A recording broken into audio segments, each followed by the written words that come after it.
بسم الله الرحمن الرحيم، والصلاة والسلام على أشرف المرسلين. السيد الرئيس، السيد الوزير الأول، وطاقم الحكومي، السيدات والسادة النواب، رجال الإعلام، السلام عليكم جميعا ورحمة الله.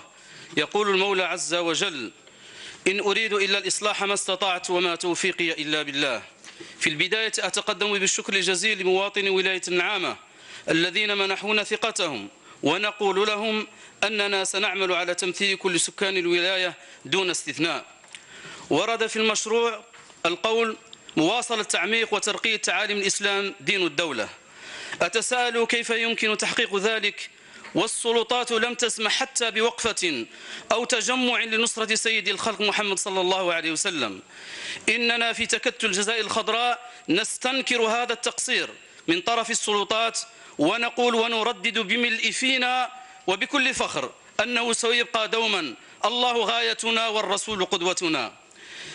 إننا لا نشكك في النوايا والإرادات ونثمن كل الإنجازات، لكن هذا لا يمنعنا من تقديم بعض الملاحظات، ونستبشر خيرا أنه لأول مرة تشكل كتاب الدولة للتخطيط والاستشراف، وهذا يبشر بالخير. أولا، الوضع السياسي. لا يختلف اثنان اليوم في الجزائر على أن الوضع السياسي لا يبشر بالخير، لأنه في اعتقادنا ليست هناك إرادة صادقة وحقيقية من طرف صناع القرار من أجل إصلاح سياسي حقيقي. لقد جاء في كلمة السيد الوزير الأول قوله: بناء جبهة وطنية قوية. أتساءل السيد الوزير الأول كيف يمكن فعل ذلك في ظل تمييع الساحة السياسي بأحزاب لا قاعدة لها اتخذت من اعتماداتها ريجيست كوميرس للبزنة السياسية، التجوال السياسي الذي يهدم المبادئ والقيم وكل معاني النضال السياسي. وهنا نطالب بضرورة مراجعة القوانين التي تمنع هذا الإيدز السياسي. الإصلاحات التي بادر بها السيد رئيس الجمهورية التف حولها ومويعت وحزبت. كثرة الفساد المالي والرشوة والمحسوبية التي قضت على ما تبقى من ثقة بين المواطن ومؤسسة الدولة ورجالها. عدم الاستجابة لضرورة البدء بمراجعة الدستور أولا، ثم القوانين الأخرى سوف يكلفنا جهدا إضافيا ووقتا ضائعا، لأن كل القوانين والمؤسسات سوف تكون ملزمة بالتكيف مع الدستور الجديد. عدم انسجام مواقف الدولة الجزائرية فيما يخص السياسة الخارجية مع التاريخ الناصع للجزائر في الانحياز دائما إلى إرادة الشعوب ونصرة قضاياها العادلة. الصحة.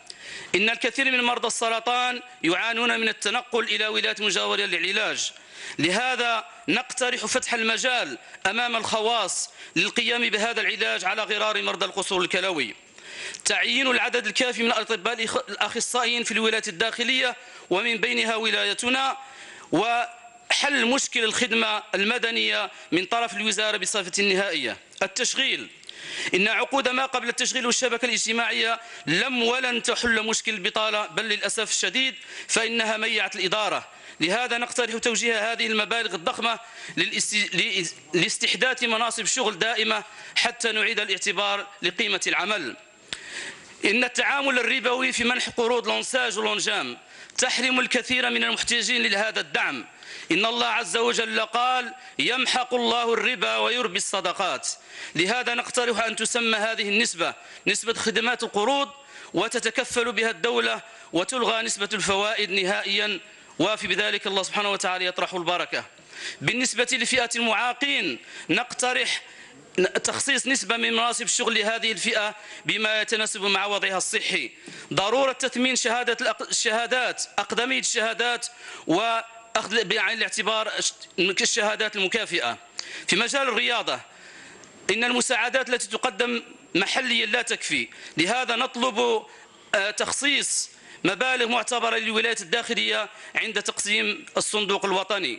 فيما يخص الثانوية الرياضية التي استفادت منها الولاية، فإننا نلفت انتباه السيد الوزير إلى أن هذه الثانوية تعاني من ضعف التأطير التربوي ومحدودية الوسائل. السياحة.